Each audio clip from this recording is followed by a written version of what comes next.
locked up in South Africa are potentially some very rich oil and gas reserves. But will we ever see them?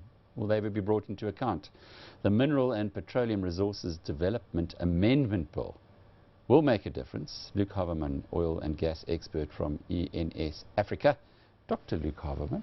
I guess there aren't too many who specialize in your field in the law in South Africa. No, there are very few of us. I'm in the fortunate position of holding the only PhD in the field. So that is something that distinguishes me from the other lawyers in the field, which is it's nice to have. Yeah, go-to man when it comes to this. And you're our go-to man on this as well.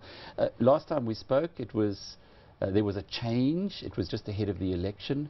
It appeared as though government had almost kiboshed the whole fracking opportunity before it even got off the ground, to say nothing of the east coast of South Africa, exploration there. Yeah. But there have been some developments. There have recently been some interesting developments. As you know, last time that we spoke, the situation was that the bill was possibly going to stymie the advent of this oil and gas industry. There were certain provisions that there was a lot of pushback from industry, very unhappy with certain provisions. I mean, we spoke about them in some detail last time. You know, you're talking about, for example, a simple thing, making the DMR, the Department of Mineral Resources, the final authority on environmental issues. I mean, that was a problematic provision, but perhaps most of the pushback came along the percentage interest that was available to the government and was at stake there. We had the 20% free carried interest, which we spoke about. That wasn't a problem. Not too problematic at all. Kind of, yeah. Just to put that in perspective, the government then would get 20% of every project for free. They wouldn't pay anything. That's the idea behind it. You get 20% free carried interest, so you get a free ride for 20% of the net profits without any capital expenditure. The problem came with what was in addition to that. The bill made provision for an additional participation interest at an agreed price. Now, originally the first draft of the bill said, well, we're going to cap that additional interest at 30%, and it's going to be fair market value. So just stop there. That meant the government could then go up to 50% of every project if it wanted to. So it gets 20% anyway, but there was a 30% that it could have gone. That was the original legislation. That was the draft, and then that was then taken away with fairly swiftly and replaced with, well, as much as you can take at an agreed price. There was no set, there was no cap at 30%. Now, the questions that were raised about that was, well, what happened to the cap and what's an agreed price? You know, and what happens if there isn't agreement? And just to go back with that, because it is very relevant there, they get 20% for free. You then have an agreed price, which the DMR or somebody in government could decide upon, of any project, which would give the government or the state the ability to take the whole project, another 80%. Theoretically, that was possible. And why would someone want to invest under those rules? If you look at an industry where it costs multi-million to invest, you're looking at a deep water well of $200 million to go and have an exploratory well to drill. Why would you go and invest into a country where possibly, theoretically, it's possible for the government to take away such a massive percentage? It just didn't make sense, and there was obviously a lot of pushback in that regard, and that was but one example of the problems with the MPRDA bill, but possibly the most important problem. So what's happened subsequent to that? Well, we'd actually gotten to the 11th hour where the bill was sitting in front of President Zuma for signature. It had gone the whole hog, save for that last signature.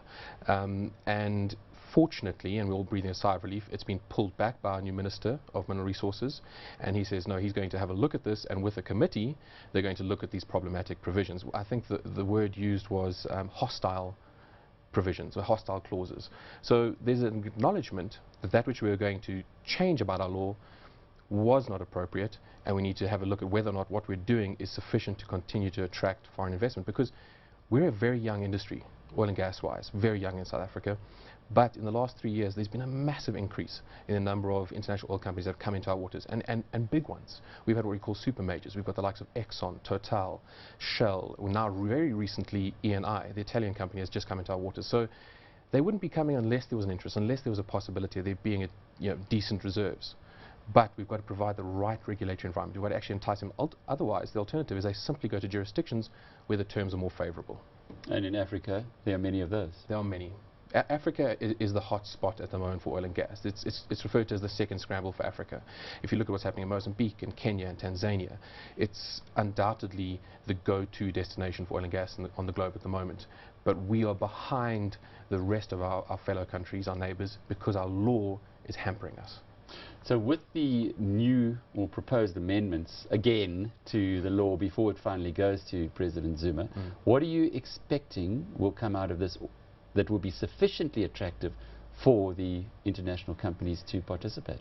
It depends on which side of the fence you're sitting. If you're sitting on the side of government or if you're sitting on the side of industry, there's always going to be a natural tension between what the industry would like to get back for their efforts and what government would like to retain as custodian of the resources for the populace. So what we'd like to see is the right balance struck. At this stage, we can't be certain which clauses will be looked at and possibly amended, but we'd like to see something dealt with. Predominantly that issue about the additional interest needs to be addressed. Certain other things about the DMR being the final authority on environmental issues, things like that should be looked at, but we're not yet certain. So we wait with bated breath, and we're very happy that this has been pulled back, but we're not yet popping the champagne. Look, you work around the world. This proposed legislation in South Africa, because that's what it remains, how does it compare with other, say, African countries?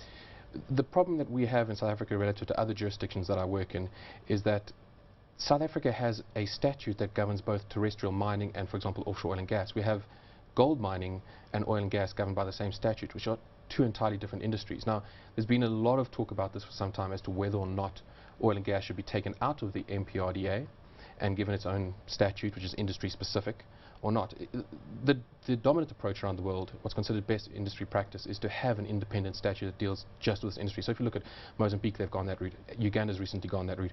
There are one or two jurisdictions that are not yet going that route. For example, Burundi's not there, but we're not there, and we should be there. Well, we're quite a bit bigger than Burundi, yes. But the miners were very happy with the way the MPRDA came out. They had a lot of negotiation, a lot of engagement with government. And I suppose happy, very happy would be perhaps excessive, but they were comfortable with the final act as it came through, or as it was proposed. The problem lay on the oil and gas side, which hopefully now will be adjusted. Yeah, the oil and gas industry and the mining industry needs to be borne in mind are very different industries. You can be happy for different reasons. You know, gold mining in South Africa has been done for a very, very long time. We know what we're doing, and the conditions are X, Y, and Z. In oil and gas, the conditions are A, B, and C. It requires different forms of investment at different amounts in different, if you think of it just simply where you're looking. Geographically, we're offshore in a very harsh environment, drilling at extreme depths. That's costing a hell of a lot. Yeah, and the exploration is a multiple when you're doing oil and gas. Just to go finally on this point, why would the multinationals come here and want to explore here if they don't have certainty yet in the legislation? Well, there are many reasons for that. If you think about the low-hanging fruit in terms of oil and gas reserves around the world has essentially been picked. If you're looking at the North Sea, it's coming to the end of its life. If you're looking around for resources, it's a finite resource. You have to go and explore for it. You're constantly having to go and look for it. And the discoveries off our east coast of Mozambique, the discoveries of the Falkland Islands, for example, are indicative of the possibility of there being decent resources, or commercially resources rather, off the South African coastline or onshore in terms of, for example, shale gas.